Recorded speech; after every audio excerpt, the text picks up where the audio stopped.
Hello guys, आज हम बात करेंगे एसआईपी वर्सेस लमसम। सपोज़ आपके पास 10 लाख रुपए हैं और आपको ये इन्वेस्ट करने हैं, तो आप कैसे इन्वेस्ट करोगे?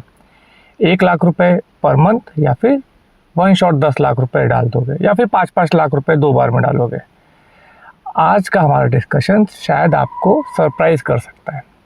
सो स्टार्ट करते हैं। सबसे पहले समझते हैं एसआईपी क्या है।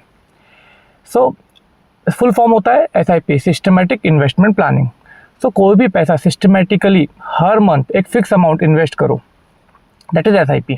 हर महीना आप 5,000, 10,000, 2,000 आपके बजट के हिसाब से, आपकी सेविंग्स के हिसाब से जो आप हर महीना इन्वेस्ट करते हो for consistently for a longer period of time, that is SIP. Okay. And lump sum, आज आपके पास 2 लाख रुपए आपने इन्वेस्ट कर दिए, 4 महीने बाद फिर आपके पास कुछ पैसा आया, आपने वो इन्वेस्ट कर दिया, दैट इज लमसम। अब जितना ही पैसा आया, लमसम की भी कोई डेफिनेशन नहीं, 50,000, 25,000, लाख, 2 लाख, जैसा आपका पॉकेट है वैसा। ठीक है, दोनों के फायदे और नुकसान समझते हैं। फॉर एग्जाम्पल, हम 10,000 रुपये महीना एसआईपी कर रहे हैं। हमने म्यूचुअल फंड एक लिया है, suppose large cap mutual fund लिया है, 10,000 रुपये महीना डाल रहे हैं। 10,000 रुपये महीना डालने पे आज की उसकी एनएवी, अब जब हम म्यूचुअल फंड में पैसा इन्वेस्ट करते हैं तो हमें उस पर यूनिट्स मिलती है, और हर यूनिट का एक एनएवी होता है, उसकी वैल्यू होती है। तो सपोज आज की एनएवी की वैल्यू है इस मंथ की 100 रुपये। तो आपने 10,000 रुपये डाले तो आपको 100 यूनिट मिल गई। नेक्स्ट मंथ मार्केट अच्छा रहा, यूनिट के रेट बढ़ गए, अब एक यूनिट का रेट है 120 रुपये एग्जाम्पल। आपको कुछ 80 समथिंग यूनिट्स मिलेगी नेक्स्ट मंथ। और उसके अगले महीने मार्केट गिर गया, अब यूनिट का वैल्यू 80 रुपये, आपको एनएवी का वैल्यू 80 रुपये, आपको अब कुछ 120 यूनिट्स मिलेगी। ये जो एवरेज हुआ, पहले हमको 100 यूनिट मिला, फिर 80 यूनिट, बाद में हमको 120 यूनिट मिला, इसी को हम कहते हैं रुपी कॉस्ट एवरेजिंग। ठीक है, तो आपको एवरेज हो गया, एवरेज आउट हो गया, मार्केट गिरा, उतरा, गिरा, चढ़ा, जो वॉटेवर जो भी हुआ साइकिल में, आपको एक एवरेज मिल गया, इसी को हम कहते हैं रुपी कॉस्ट एवरेजिंग।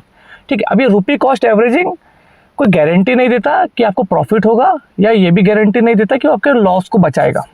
ठीक है, इतना समझ में आ गया। अभी इससे फ़ायदा क्या होता है कि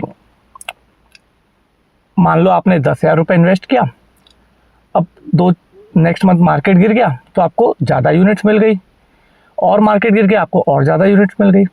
वैसे दूसरा नुकसान क्या है कि आपने इन्वेस्टमेंट चालू किया, अब मार्केट हर महीना चढ़ रहा है, सपोज बुल मार्केट आ गया, अब साल भर बुल मार्केट है, तो आप एवरी मंथ आप महंगे शेयर्स, महंगी यूनिट्स कलेक्ट करते जाओगे, महंगा, क्योंकि एनएवी आपका चढ़ता रहेगा, तो हर महीना कम यूनिट्स, सेम पैसा लगा के हर महीना आपको कम यूनिट्स मिलेगी।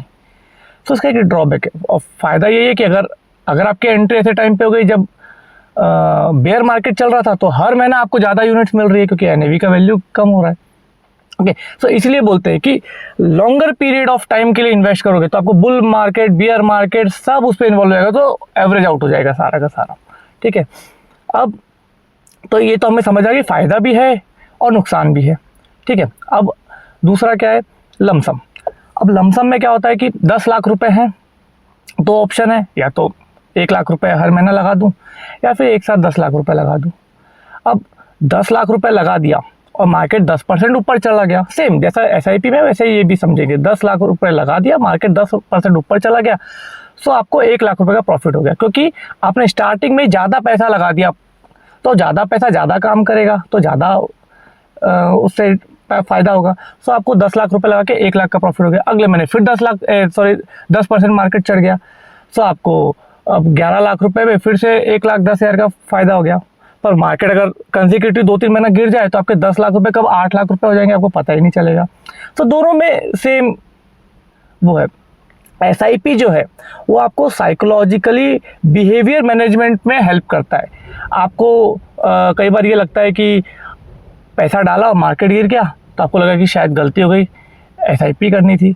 तो एसआईपी करने से आपको ये लगता है कि अच्छा हुआ मैंने थोड़ा ही पैसा डाला, मार्केट गिर गया, पर मार्केट चढ़ गया तो आपने क्योंकि थोड़ा ही पैसा डाला तो प्रॉफिट भी थोड़ा ही होगा आपको। ओके, अभी हमको ये समझ आ गई पॉजिटिव और नेगेटिव। अब हमको ये समझना है कि एसआईपी या लमसम हमारे लिए है भी या नहीं।